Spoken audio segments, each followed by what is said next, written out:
Quran-ı Kərimi düzgün anlamaq, düzgün tərcümə etmək üçün dil bilgisi yetərlidirmi?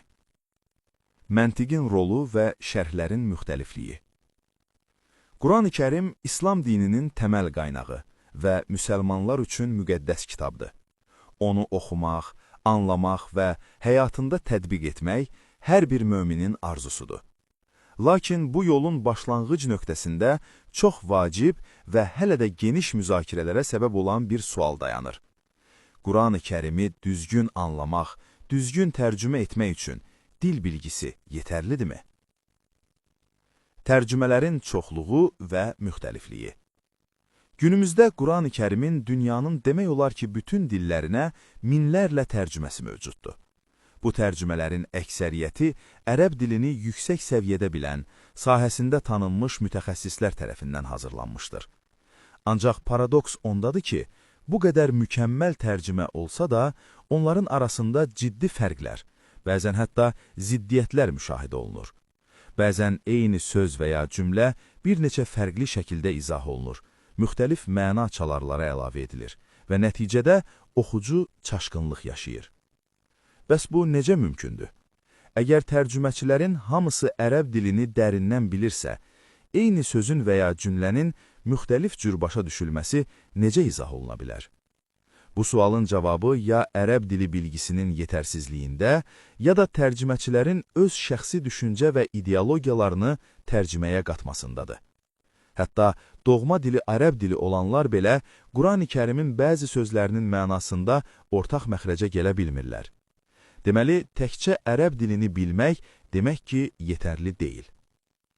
Şərhlərin fərqliliyi və subyektivlik. Quran-ı Kərimin tərcüməsi ilə yanaşı, onun təfsiri, yəni şərhi də çox önəmlidir. Amma problem ondadır ki, təfsirlər də bir-birindən fərqlidir. Hər bir təfsir müəllifi öz elmi, məzhəbi və bəzən siyasi baxışları əsasında ayələrə yanaşır. Bu da şərhlərin subyektivliyini artırır və nəticədə eyni ayəyə müxtəlif mənalar verilir.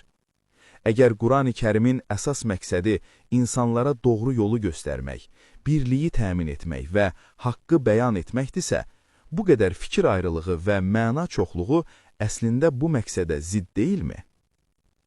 Məntiqə və ümumi ağla sığınmaq. Bütün bu fərqli yanaşmalar qarşısında ortaya belə bir təklif çıxır. Əgər dil bilgisi bizi birliyə deyil, fərqli fikirlərə aparırsa, bəlkə də Quran-ı Kərimi həm də məntiq əsasında, ancaq Quran ayələrinə istinad edərək tərcümə və izah etmək daha doğru olardı. Məntiq, bütün elm sahələrinin təməlində duran, subyektivlikdən uzaq, obyektiv nəticəyə gətirən bir alətdir. Məntiqin üstünlüyü ondadır ki, o insanı bir nəticəyə aparır. Əgər Quran-ı Kərim məntiq əsasında təhlil olunarsa, insanlar sözlərin və ya cümlələrin tərcüməsində eyni mənaya gələcək. Şərhlər müxtəlif olmayacaq və nəticədə parçalanma deyil, birlik yaranacaq. Məntiq, Allahın insana bəxş etdiyi ən böyük nemətlərdən biridir.